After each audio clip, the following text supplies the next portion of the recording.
where Prince Albert died. When Prince Albert fell gravely ill, he was moved from the bedroom he shared with Queen Victoria to the Blue Room, which was transformed into his sick room.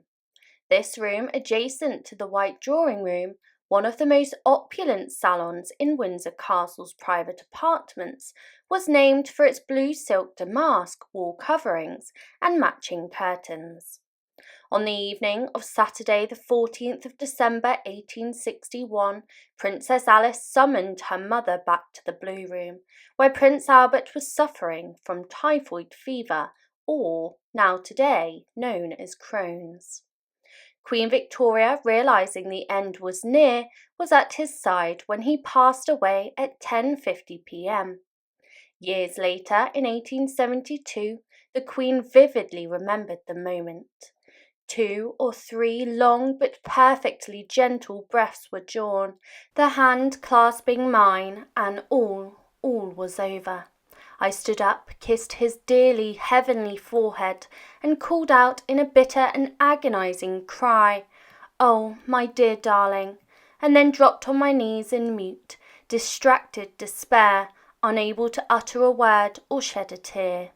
Ernest Leningen Sir C. Phipps lifted me up, and Ernest led me out. On the first morning of her widowhood, she returned to the Blue Room to gaze upon her beloved husband's face. Advised by her doctors not to kiss him, she kissed his clothes instead. She had every part of the room photographed to preserve it exactly as it had been at that fateful moment. 10 minutes to 11 on the 14th of December 1861, when her own life had been irreparably changed. She visited the death chamber twice the next day and wrote to her eldest daughter, the Crown Princess of Prussia, describing Prince Albert as appearing beautiful as marble, and the features so perfect, though grown very thin. Though his body was not placed in the coffin until the 18th, Queen Victoria chose not to look upon it again. She explained to her daughter that she preferred to remember him as he was in life and health, rather than imprint the sad albeit lovely image of his death too strongly in her mind. Overwhelmed with grief, the Queen withdrew to Osborne on the 19th, unable to endure the funeral service that was held at St. George's Chapel on the 23rd. Fresh flowers and memorial wreaths were kept in the room constantly. Each evening, Albert's dressing gown and fresh clothes were laid out on his bed, and a jug of steaming hot water was placed on his washstand. The glass, from which he had taken his last dose of medicine, remained on the table beside his bed.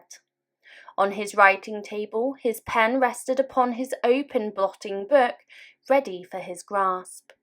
This arrangement remained undisturbed for over 40 years, and she ordered Albert's dressing gown and fresh clothes to be laid out every morning, and a jug of steaming hot water. Between the 2 beds in the room, a marble bust of him was placed, with his portrait hung above it, adorned with evergreens. Almost daily fresh flowers were strewn beneath it on the pillows. The glass on which he had taken his last dose of medicine was kept on the table beside it, remaining there for more than 40 years. His writing table was left with his blotting book open and his pen resting upon it, as if waiting for him to use it. The guests at Windsor were required to sign his visitor's book as well as the Queen's, just as they had before. She had herself photographed gazing at his bust, and went to bed each night clasping one of his nightshirts, with a cast of his hand nearby, close enough for her to touch. Queen Victoria had relied on Prince Albert for everything, from drafting her official letters and dispatches to approving her dresses and bonnets. Suddenly, her pillar of support was gone.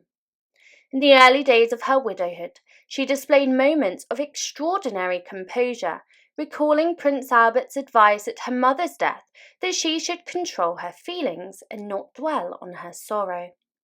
The Queen resolved to carry out her duties to the country as he would have wished. However, these moments of calm resolution were interrupted with intense bouts of despair. though she believed that Prince Albert was too pure and too good for this world, and that his great soul is now enjoying that for which it was worthy.